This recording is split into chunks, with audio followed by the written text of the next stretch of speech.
Spotify वगैरह, YouTube वगैरह की इनकम होती है। ठीक है, स्पॉटिफाई का थोड़ा बता सकते हैं कि किस तरीके का रोल रहता है? पहले भी मैं तुमसे मिला हूं।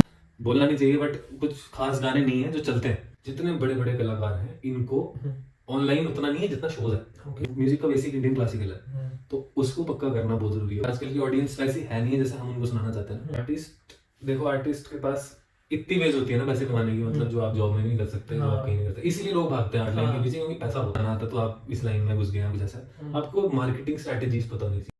हेलो दोस्तों, आप लोग का स्वागत करते हैं अपने चैनल अंकुर इज रियल में। और आज हम आपको एक ऐसे आर्टिस्ट से मिलाने जा रहे हैं जो कि हमारे बड़े ही मतलब कि भाई कजन है, और बहुत ही दिनों से हम लोग इनसे बात मिलने चाहते थे।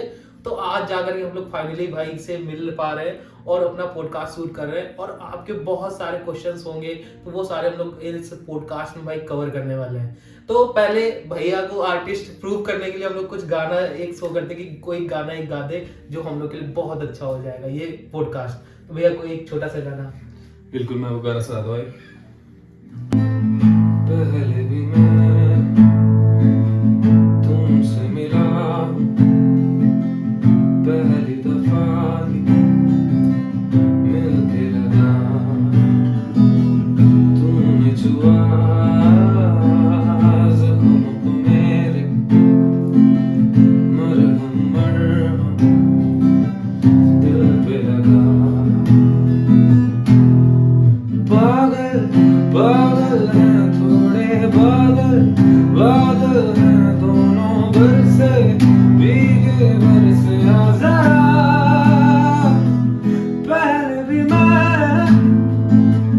तुमसे मिला हूं, पहली दफा ही मिलके लगा,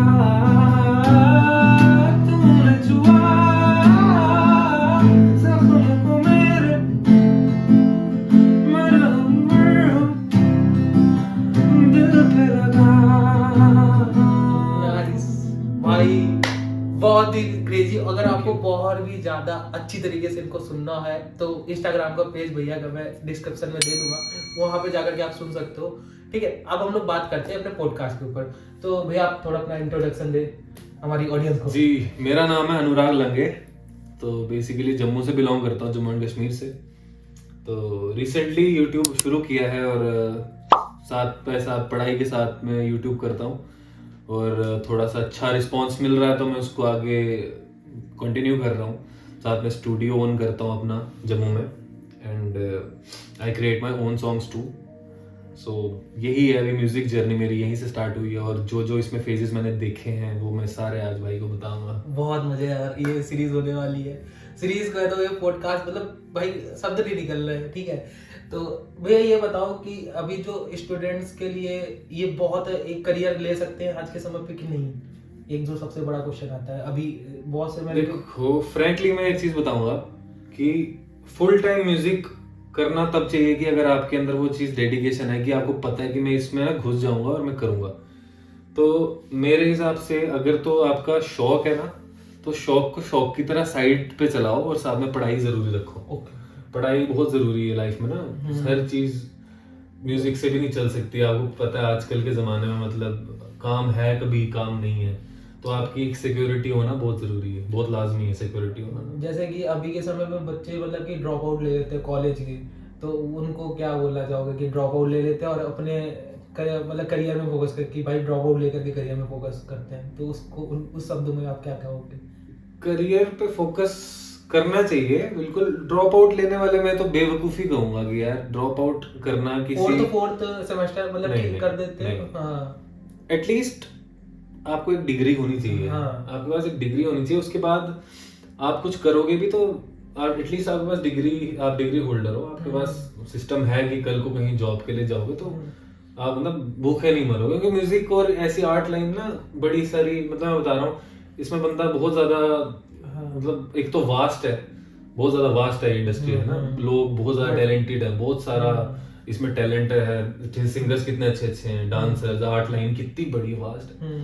तो उसमें ऐसा है कि हम बस ट्राई कर सकते हैं। हम उसको मतलब अगर सिंपल आप वे में एक चीज बता दूं कि आप घुस गए अंदर है ना, और कल को कोई आउटकम नहीं निकलता ना, तो उससे क्या होगा कि आपका फ्यूचर डार्क जाएगा ही जाएगा। ब्राइट Dark, बिल्कुल, बिल्कुल। ब्राइट आप सोच रहे होगे डार्क हाँ, हो जाएगा। ये चीजें सारे बोलते हैं कि अपनी चीजें फॉलो करो, ये करो, वो करो, बिल्कुल करनी चाहिए, but after security, after securing your life, आप फिर ये सब काम करो, आप आर्ट में घुसो तो बहुत अच्छी बात है। मतलब कि जैसे लोग कहते हैं ना कि भाई एक आपका एक नेक्स्ट गोल क्या होता है, एक गोल तो सेट कर लिया कि आपका आगे का एक बैकअप पॉइंट क्या है, तो वो आपको लेके चलना चाहिए कि आप डिग्री ड्रॉप आउट ना करो अपना, भाई डिस्टेंस से कर लो ज्यादा अगर आपको नहीं पढ़ने का ज्यादा कुछ भी है, जैसे मैं- आपकी डिग्री होना हाँ। बहुत जरूरी है। मैं भी डिस्टेंस से कर रहा हूँ, मुझे क्योंकि इतना कॉलेज जाने का मन नहीं है, तो भाई ड्रॉप आउट ना लो कम से कम, तो एक ये बेस्ट चांस होता है। तो भैया आप बताओगे कि आप आर्टिस्ट मतलब ये बनने का जुनून कब से आया, आपकी फैमिली बैकग्राउंड ऐसी थी कि क्या आप ये चीज हाँ, थोड़ा ये बड़ी सही बात बोली हाँ, भाई ने हाँ। फैमिली बैकग्राउंड की। तो सच बात यही है कि फैमिली में ही गाना है मेरे, तो उन्हीं से जो भी मिला तो वही लेके मैं कर रहा हूँ। और बट ये है कि चीजें ना थोड़ी सी सिस्टमेटिक वे में चलती हैं, चीजें ऐसे नहीं चलती कि अगर आपको गाना आता तो आप इस लाइन में घुस गए हैं कुछ ऐसा। आपको मार्केटिंग स्ट्रेटेजीज पता होनी चाहिए, आपको पता होना चाहिए कि आजकल के जमाने में क्या चीज क्लिक करती है, क्या चीज नहीं करती है। कभी कभी क्या होता है कि मेरे को, मैं टॉपिक से भी भटक रहा हूँ, वापस आऊंगा। तो कभी कभी क्या होता है कि हमें कोई गाना पसंद है, हम वो गाना चाहते हैं कि हम लोगों को भी वो भी यही कंज्यूम करें, बट आजकल ऐसा नहीं है। आप देखते हो कि कुछ कुछ ऐसे, मतलब बोलना नहीं चाहिए, बट कुछ खास गाने नहीं है जो चलते हैं, जो लोग जिनको पसंद करते हैं, और जो एक फीलिंग वाले गाने हैं जो आप सोचते हो कि यार इनको गा के मजा आ रहा है, वो लोग सुनने में इंटरेस्टेड नहीं है। तो वहां पे आपकी मार्केटिंग स्ट्रेटेजी हो जाती है खराब, वहां पे आपकी मार्केटिंग स्किल है जीरो, नील। तो उसमें क्या करना पड़ता है कि आपको पब्लिक की डिमांड में काम करना पड़ता है। अब कुछ कुछ गाने कभी मुझे ऐसे गाने पड़ते हैं जो मेरा मन ही नहीं होता गाने का, बट सिर्फ ऑडियंस के लिए, कि अगर मैं उनको जोड़ पा रहा हूँ तो वही मेरी सीधी सी बात है। आर्ट लाइन में ऑडियंस ही कमाई है, जॉब में पैसे कमाई है ना, आर्ट लाइन में ऑडियंस कमाई है, जितने बंदे उतना पैसा।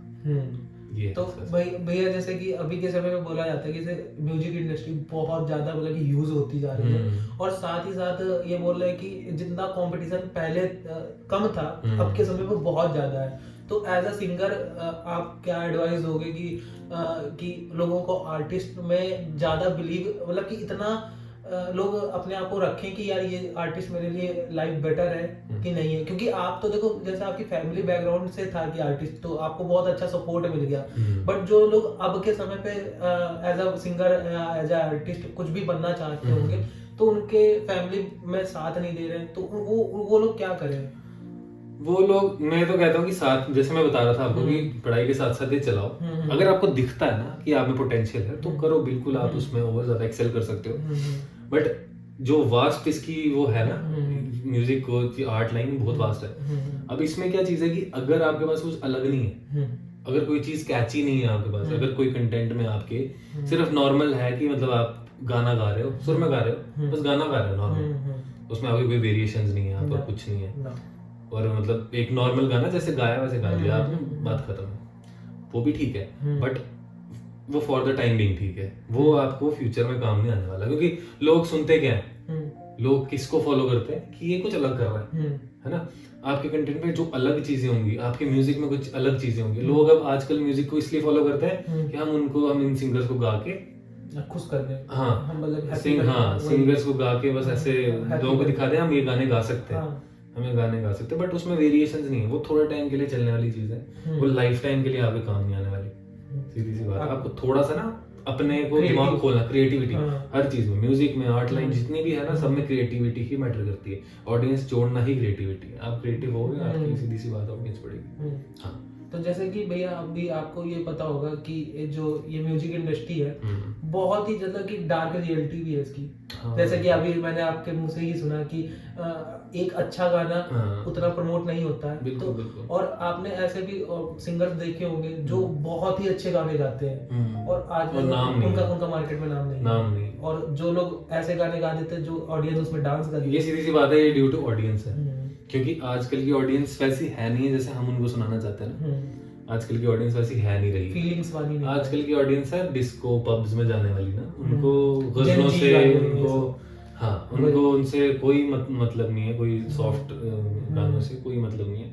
उनको चाहिए हार्ड रॉक पॉप सॉन्ग्स, ठीक है गाओ अच्छी बात है, बट वो भी चीजें एक बेसिक नहीं होता म्यूजिक का। म्यूजिक का बेसिक इंडियन क्लासिकल है, तो उसको पक्का करना बहुत जरूरी है। वो पक्का होगा तो ही आगे बढ़ पाओगे, वो पक्का नहीं होगा तो आपका बेस स्ट्रांग नहीं है, सीधी सी बात है। आपका बेस स्ट्रांग होना चाहिए, बेस स्ट्रांग है तो आप कोई भी गाना गाओगे, कोई ग्राउल करने वाला गाना जो पूरा ऐसे गा रहा है तब भी आप अच्छा गाओगे, जो आप नॉर्मल सॉफ्ट गा रहे हो वो भी अच्छा गाओगे, हर चीज है। अब कोई एक आपने वो पकड़ लिया जेनर, आपने पकड़ लिया पॉप, तो फिर बंदा पॉप में ही अटका रह जाता है, वो फिर वो डिचक वाले गाने ही चलते हैं फिर उसके माइंड में भी आपको वही फीड हो और वही चलते हैं आजकल के जमाने में, क्योंकि आजकल लोगों को बीट्स पे फोकस है, बिल्कुल आजकल म्यूजिक पे फोकस है, आजकल बीट्स पे फोकस है कि बीट्स कैसी हैं, ये डांस करने वाली हैं या गाड़ी में अच्छी बजेंगी कि नहीं। तभी हॉलीवुड अपने इंडिया में बहुत ज्यादा तेजी से आया है, क्योंकि बीट्स वो हॉलीवुड अब म्यूजिक डिपेंड ही बीट्स पे कर रहा है, जो आजकल का जमाना ना। बट अगर म्यूजिक लाइन में जाना अच्छे से घुसना है ना, तो फिर प्रॉपर म्यूजिक सीखना है। और प्रॉपर म्यूजिक मैं रिकमेंड नहीं करूंगा कि जो बंदा अब थोड़ा सा एज है, अब हो चुकी है एज, पढ़ाई कर रहा है, उसको छोड़ के वो बंदा ये सीखना शुरू करता नहीं, गलत। साथ चलाओ, साइड बाय साइड इसको चलाओ, जितना सीख सकते हो बजाओ, अपने लिए करो, फिर तुम अपॉर्चुनिटीज अपने लिए ढूंढो कि क्या मेरे को इसमें अपॉर्चुनिटी मिल रही है। अगर तुम मिल रही है तो उसको ले लो, बट उसमें ये नहीं हो जाओ कि इसमें मिल गई तो मैं ये छोड़ दूंगा मेरे को क्योंकि इससे काम मिल गया, ऐसा नहीं। क्योंकि म्यूजिक में ऐसा होता है, आर्ट लाइन में ऐसा होता है, कभी काम होता है कभी काम नहीं होता। सही कहा आपने। मतलब जब तक आपका उतना नाम नहीं है या जब तक आपके यहाँ लोग पहचान नहीं रहे हैं, तब तक आपको पता नहीं कोई भी शो मिले ना मिले कोई भरोसा नहीं है, टोटली ऐसे घुस नहीं जाना। क्योंकि भाई बिजनेस है ये भी एक, आपको ये भी एक बिजनेस है, आपको ये पकड़ना पड़ेगा। और अच्छे म्यूजिक के लिए एक तो बंदे को थोड़ा सेंसिबल भी होना पड़ता है। ये कोई जैसा आजकल उल्लड़बाजियां करते हैं लोग, ऐसे ये इससे कुछ नहीं होता, ये म्यूजिक नहीं है, ठीक है।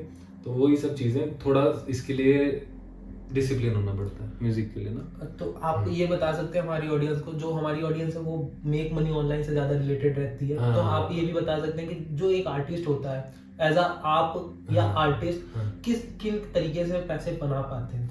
आर्टिस्ट देखो, आर्टिस्ट के पास इतनी वेज होती है ना पैसे कमाने की, मतलब जो आप जॉब में भी नहीं कर सकते, जो आप कहीं नहीं करते, इसीलिए लोग भागते हैं आर्ट लाइन के पीछे, क्योंकि पैसा बहुत है। क्योंकि अगर पैसा अगर आपको निकालना आता ना, बेसिकली ये भी मार्केटिंग आपकी ऐसी होनी चाहिए, मतलब आप ऐसे दिख रहे होने चाहिए ना लोगों को, बंदा ऐसा हाथों हाथ यार नहीं इसको मैंने इसको बुक करना है, इसको ऐसे खींचना है, आपको अट्रैक्ट करने हैं कस्टमर्स, आपको नहीं मेरे को काम दे दो ना, आपको अट्रैक्ट करने हैं। और वो कब होंगे? जब आपका कुछ क्रिएटिविटी होगी काम में, है ना, एज आपकी मतलब कि फैन फॉलोइंग होगी या क्रिएटिविटी होगी। और पैसों की जहां तक बात है, पैसे म्यूजिक में मतलब आप शोज से कमा सकते हो, ठीक है। शोज में अंधा पैसा होता है, मतलब बोली रकम होती है। अगर अच्छा आप काम करते हो ना, मुंह बोली रकम, जो बोलोगे मिलेगा। शोज से मिलता है, ठीक है। अपने आप ओरिजिनल्स अगर रिलीज करते हो तो स्पॉटिफाई वगैरह, यूट्यूब वगैरह की इनकम होती है, ठीक है। स्पॉटिफाई का थोड़ा बता सकते हैं कि किस तरीके का रोल रहता है? स्पॉटिफाई का ये कि अगर आप ओरिजिनल्स, जैसे मैं ओरिजिनल्स करता हूँ प्रोड्यूस, तो उन पे यही होता है कि वही क्लिक्स पे ही होता है, जितने क्लिक्स हुए हैं, जितने प्लेज हुए हैं, उस हिसाब से पैसे होते हैं। और वो वेरी करते हैं। स्पॉटिफाई पे कभी कभी 1 रुपया, कभी कुछ रुपए, ऐसे से चलता है। और जिन्होंने जैसे खरीदा रखा होता है ना प्रीमियम, तो उन प्रीमियम अकाउंट्स का जितने प्ले होते हैं वो हमें मिलते हैं पैसे। तो मतलब कि अगर वो प्रीमियम कोई हम लोग का खरीद रहा है स्पॉटिफाई का, हाँ, और स्पॉटिफाई का अगर उसमें प्रीमियम में मेरा गाना चल रहा है तो वो पैसे मेरे को आ ही रहे हैं, बंदा खरीद के सुन रहा है, तो उसके ज्यादा आते हैं। थोड़ा फर्क होता है। जो नॉन सब्सक्राइबर है उसके कम है, उसके तब है कि जब वो ऐड देख रहा है। अगर मेरा गाना ऑन हुआ, आप इसको ऐड आ गई स्पॉटिफाई की, after 30 minutes you will get 30 minutes of 30 seconds 30, हाँ कुछ होता है ना, 30 second, you will get 30 minutes of unlimited listening. तो ये वो ऐड आएगी तो हमें उसमें पैसा आएगा। जो नॉन सब्सक्राइबर्स है, जो सब्सक्राइबर्स है उनका हर एक क्लिक पे पैसा आता है। तो ये है कि इसमें उतनी अर्निंग नहीं है जब तक आपके व्यूज नहीं है। ये भी नहीं है कि आपके व्यूज कम है तो आप पैसा कमाओगे। व्यूज मैटर करते हैं, व्यूज होंगे तो उसके क्लिक का ही आएगा। मतलब कि एज एक YouTube की तरीके हम लोग मान लें, YouTube में जैसे जिस तरीके के एड्स चलते हैं, बस एक उसमें है कि मेंबरशिप ऐड कर दी गई है कि आपकी अगर ये मेंबरशिप आपने खरीद ली तो आर्टिस्ट को बहुत ज्यादा बेनिफिट होता है। और आर्टिस्ट को सीधी सी बात है, जितना मर्जी बड़ा आर्टिस्ट होगा, अरिजीत सिंह, सोनू निगम, जो भी है, जितने बड़े बड़े कलाकार हैं, इनको ऑनलाइन उतना नहीं है जितना शोज है। बेसिकली शोज में पैसा है, जो बुकिंग्स होती हैं, स्पॉन्सर्स में पैसा है, जो स्पॉन्सरशिप्स मिलती हैं, जो Brand शोज होते हैं, collabs। हाँ ब्रांड कोलैब्स मिलते हैं, स्पॉन्सरशिप्स मिलती हैं और शोज मिलते हैं। ये 3 तरीके हैं कमाने के। स्पॉटिफाई, यूट्यूब उतनी अर्निंग नहीं है। ओके। एक मतलब एक स्टार्टर के जो एक बिगिनर है, एक बिगिनर के लिए उतनी अर्निंग नहीं है वो स्पॉटिफाई और यूट्यूब। वो उसके लिए हुआ है कि शोज वो कर ले 50-60 हजार के, लाख के, ऐसे करके शोज कर ले। और मैंने सुना है कि लोगों के भाई अल्टरनेटिव शोज लगे रहते हैं कि एक दिन छोड़ एक दिन, और किसी का तो ये रहता है। मैंने बहुत किए हैं ऐसे। आपने कितने शो किए हैं जो आपके बहुत फेवरेट रहे? यार ये 2 शो तो मेरे दिल के करीब। फेवरेट मतलब पैसों वाइज देखना है कि गाने वाइज देखना है? पैसे वाइज भी बता दीजिए और गाने वाइज। गाने वाइज भी मुंबई में करता था, मैं मुंबई रहता था। हाँ। मैं मुंबई काफी टाइम बिताया, तो उधर जब मैं परफॉर्म करता था, जो प्राइवेट गिग्स होती थी, इवेंट्स हाँ, होते थे, तो एक मेरा सबसे बेस्ट शो रहा है कि कौन सा था वो, NSCA क्लब मुंबई में ग्राउंड है, वहाँ पे सारे फिल्म स्टार सेलिब्रिटीज थे। तो उन्होंने भी सुना था। एक मतलब वॉशरूम हमारा सिमिलर एक था। हाँ, ओके। मतलब सेम वॉशरूम था और 2 जगह परफॉर्मेंस हो रही थी। एक जगह सारे अरिजीत सिंह ये सब थे, और एक जगह हम। तो मतलब मतलब बेस्ट परफॉर्मेंस और पेमेंट भी बेस्ट और परफॉर्मेंस बेस्ट। और जितने भी मुंबई में, गुजरात में मैंने ऐसे शोज किए हैं, तो वो लाख, 1.25 लाख ऐसा मतलब कि बेनिफिट काफी हो जाते गए थे। तो आपको शो के मतलब कि ऐसा भी होता है कि सिटी वाइज भी डिपेंड करता है कि शो का अगर मेरा यहाँ पे मुंबई में है तो ज्यादा पैसा मिलेगा। बिल्कुल बिल्कुल। बाहर कदर होती है, बाहर कदर बहुत होती है ना आपके टैलेंट की। अगर आप में जेन्युइनली आप टैलेंटेड हो ना, तो आपको मुंह बोलिए, जो बोलोगे ना, आपको बोलने की जरूरत नहीं पड़ेगी। वो आपसे खुद पूछते हैं। वो खुद पूछते हैं क्या बजट है आपका, बस हाँ। खत्म। और तो वो बार्गेनिंग भी नहीं करते। आपसे कभी पूछा है कि आपका क्या बजट है? कि आप मैं देखो बजट पूछते हैं तो मैं तो जैसे अब सिटीज पे डिपेंड करता है, वेरी हाँ, करता। बाहर होगा तो मैं ज्यादा लूंगा। हाँ। अब मेरा पूरा बैंड होता तो वो सब मिला के लाख से ऊपर चल जाती बात, क्योंकि बैंड वाले मेंबर्स होते हैं, अपने को 30-40 बच्चा बहुत होता है। हाँ, वो चक्कर होता है। Okay okay okay. तो भाई मतलब कि काफी बढ़िया वाला सीन रहता है कि आप, भैया ने बताया किन किन तरीके से, आपने 5-6 तरीके शायद बताया कि इन तरीके से पैसे बना सकते हो। मेन है शो, उसके अंदर ब्रांड कोलैबोरेशन, और आपकी वो स्पॉन्सरशिप, ठीक है, और साथ ही साथ आपका स्पॉटिफाई हो गया, और ये जो यूट्यूब प्ले म्यूजिक है, ये सबसे ये भी ये सब मैंने इंक्लूडेड बताया। स्पॉटिफाई अब चल रहा था इसलिए मैंने बताया, नहीं तो स्पॉटिफाई, विंक, गाना, ये सब मिक्स होके आता है रेवेन्यू। ऐसा मतलब कि मैं ये नहीं समझ पाया, जो स्पॉटिफाई है, गाना है, और ये प्ले म्यूजिक है, अमेजोन म्यूजिक है, तो इनका जो रेवेन्यू अलग अलग एडसेंस, जैसे अब यूट्यूब का एडसेंस पे आता है, वो सेम पे आता है। मतलब कि वही हम समझ ले, एक यूट्यूब है, हम मल्टीपल अगर चैनल्स बना रहे हैं, क्योंकि आपका डिस्ट्रीब्यूटर एक होता है। ओके। आपने गाना डिस्ट्रीब्यूटर एक को दिया ना, उसने आगे डिस्ट्रीब्यूट किया गाना, तो वो डिस्ट्रीब्यूटर उन सबसे पैसा लेके हमें देता है, हमें अलग अलग नहीं लेना है। ओके ओके, उसमें वो डिस्ट्रीब्यूटर लेता है। ये बहुत अच्छी बात है जो हम लोग की क्लियर हो गई, जो हम लोग के माइंड में चल रही थी। हाँ। तो आई होप आप क्या बताना चाहेंगे जो हमारी ऑडियंस है, 2-3 टिप्स जो ऐसे ये जैसे अब हमने देखा ये पॉडकास्ट थोड़ा सीरियस चला गया, तो मैं सीधी सी बात बोलूंगा, फॉलो योर ड्रीम्स, मैनिफेस्ट करते रहो। मतलब जो चीज ड्रीम्स है ना, उसको सोचते रहो। और मैं नहीं कहता कि पागलपन में सोचो, फर्क है एक पागलपन में और एक पागलपन में और एक मतलब मैनिफेस्ट करने में बहुत फर्क होता है। तो आपने बस वो चीज को बैलेंस करके रखना, बस यही सब है। ओके, तो आई होप आपको ये वीडियो पसंद आई होगी, और भैया के साथ, और भैया के यूट्यूब चैनल की लिंक और इंस्टाग्राम पेज की लिंक हम लोग डिस्क्रिप्शन में डाल देंगे। और ये वीडियो को हम लोग खत्म करते हैं भैया के एक सॉन्ग के साथ। तो